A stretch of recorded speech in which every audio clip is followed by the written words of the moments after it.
It ain't what you don't know that gets you in trouble. It's what you know for sure that just ain't so. These immortal words were spoken by Mark Twain, and it's quite a peek inside my personality.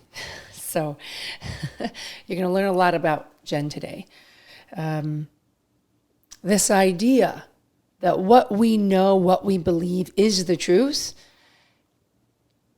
is an interesting thought, because for a long time in my life, I thought that, when I know more, I'm beyond reproach. Like, I have the answers, I have the way, and it makes me stronger, it makes me impenetrable, it makes me resourceful. When ultimately, what it really did is it just isolated me. And I've learned very early on the importance of support, but I don't think I realized till later in life the power of it. And I want to walk you guys back to a specific experience from me in high school that illustrates this power of support. And it was over my head in the beginning then, because I was only 14. And I would say probably 20 years later, I started to click in the message even more. But I think it's a really fun visual. So imagine 14-year-old little Jenny. I'm at this high school kind of getaway weekend where you learn, confidence building, skill building, team building, and you do all these little events and activities along the weekend. And there's this one that no one would talk to you about. It's very secretive, and you could only do it once. And they just said, you just have to go and you have to try it. And they called it amazing because they said, well, it's amazing. And I, of course, signed up. And the day of the event, they blindfold us all. They place your hand on the person's shoulder in front of you, and you walk in a single file line. And you notice they take you outside, and you can, kind of hear like the leaves crackling under your feet. And they stop us and they position us and they say, now listen, there's this huge maze in front of you right now. And we can't see, right? We're blindfolded. So they're describing this maze. And they say, we're going to place your hand on a rope in the maze. All of you are going to be placed at different points in the maze. And all you have to do is find your way out. And I, of course, have this little yip of glee internally, because I'm like, I am great at puzzles and finding my way. I'm awesome at getting out of I'm great at directions and, solving problems. I'm like, I'm going to crush this. In my mind, I was like, I'm going to be the first one out. I can't wait to do this. And so they place their hands in the ropes to say, okay, get out of the maze. And immediately I was like, I've already hacked the system. I'm counting how many paces there are between trees. Like you can tell that there's the rope suspended amongst a big grouping of trees. So I'm counting, okay, this was 12 paces to this tree. I'm feeling the tree. I'm like, this one has a low branch. And I'm like, okay, it's at shoulder level. Okay, great. Then I take a right turn. So I'm memorizing the path. I'm memorizing my paces. I'm memorizing the bark on the dang trees. And finally, after a few minutes, somebody taps me on my shoulder and says, hey, Jenny, do you need anything? And I said, no, oh my God, thanks for asking. I'm good. Thanks. That was weird. Kept going. I'm going. I'm counting, I'm pacing. I'm kind of figuring it out. I'm still hearing a lot of people walking around and doing this. And I get another tap on my shoulder. And I'm a little frustrated this time because I'm memorizing a lot in my brain now. And them asking me questions is a distraction. And I'm like, oh God, what if I forget where I am in my maze and my map in my head?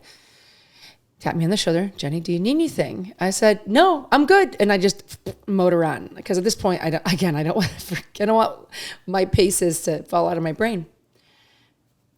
A little bit longer goes on, and I'm hearing less and less people on the maze. At this point, I'm one of the only people left.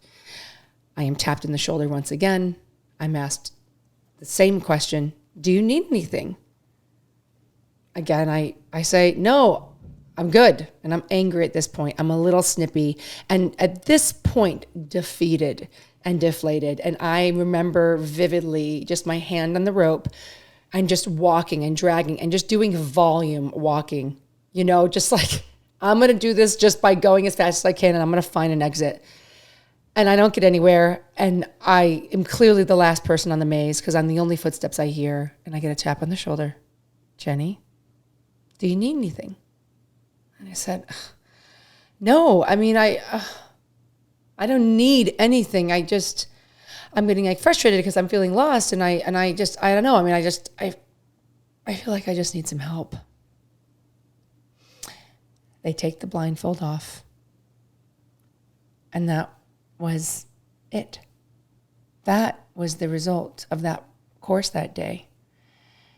I was trying to do it alone. All I had to do was ask for help.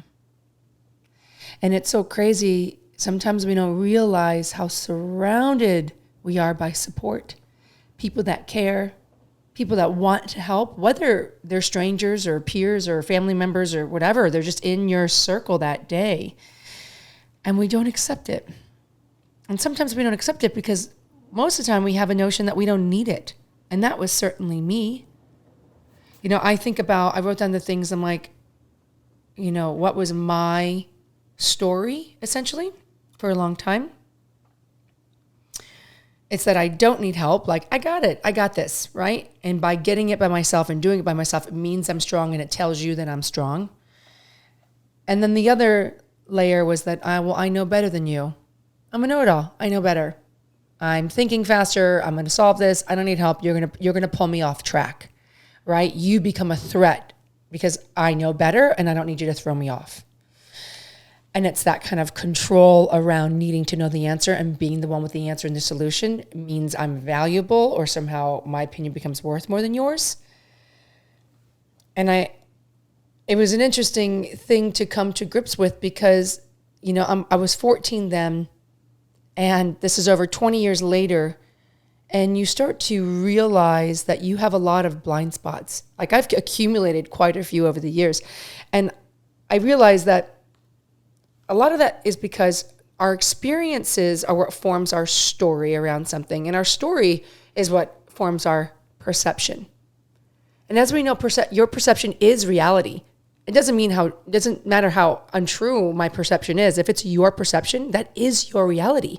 And my reality was that by not receiving support, by not asking for help, it made me strong, it made me independent, it made me valuable, right? And when in fact, all it did was isolate me and limit my ability to experience more. It's these blind spots that get us in trouble. And I'm going to go back to this quote from Mark Twain. I'm going to read it again in this context. Tell me if it means more to you now. It ain't what you don't know that gets you in trouble. It's what you know for sure that just ain't so. So let's break it down. It ain't what you don't know that gets you into trouble. If you don't know something, that's okay. Not knowing something isn't the issue. It's what you think you know is certain. I know this for sure. When it's that attitude and that perception could be off, well, now we're in some danger. It closes our world. It closes people off from you. It damages relationships, not just with everybody else, but most of all the one to yourself, because you're the gatekeeper for your ability to learn and to grow. And by ignoring these blind spots, you stop. Everything stops. So I want you to take this quote and this idea and that little image of 14-year-old Jenny trying to get out of a maze that, by the way, was unsolvable. The whole point is you can't get out without help. Much like life, a great parallel. I want you to, instead of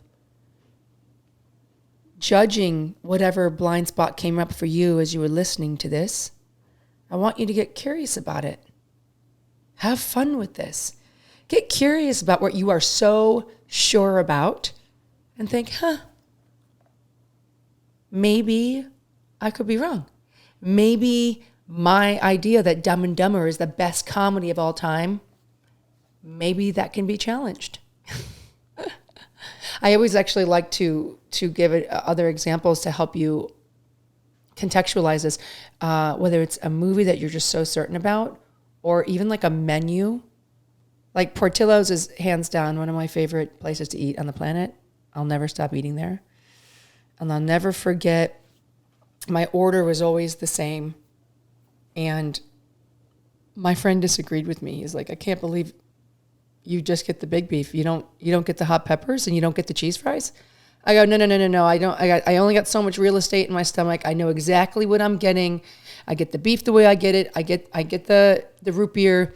That's my vibe. And he was like, no, I'm telling you, get the hot peppers. I go, you're absolutely wrong. I'm going to do this just to prove to you that it's terrible. Let me tell you guys, I do not go to Portillo's now without getting the big beef with the hot peppers and then the cheese fry, because it's so delicious. It'll make any day a good day. And it was so funny. It's a funny story, but if you're limited in that belief, if you allow that blind spot to persist, I'll try and say that sentence again. If you allow that blind spot to persist, you're never going to allow yourself to be open to anything, anyone, a different idea, a different perception, and therefore a new reality. So take the time to have fun with this. Get curious, investigate those blind spots, and see what parts of you are still there to discover.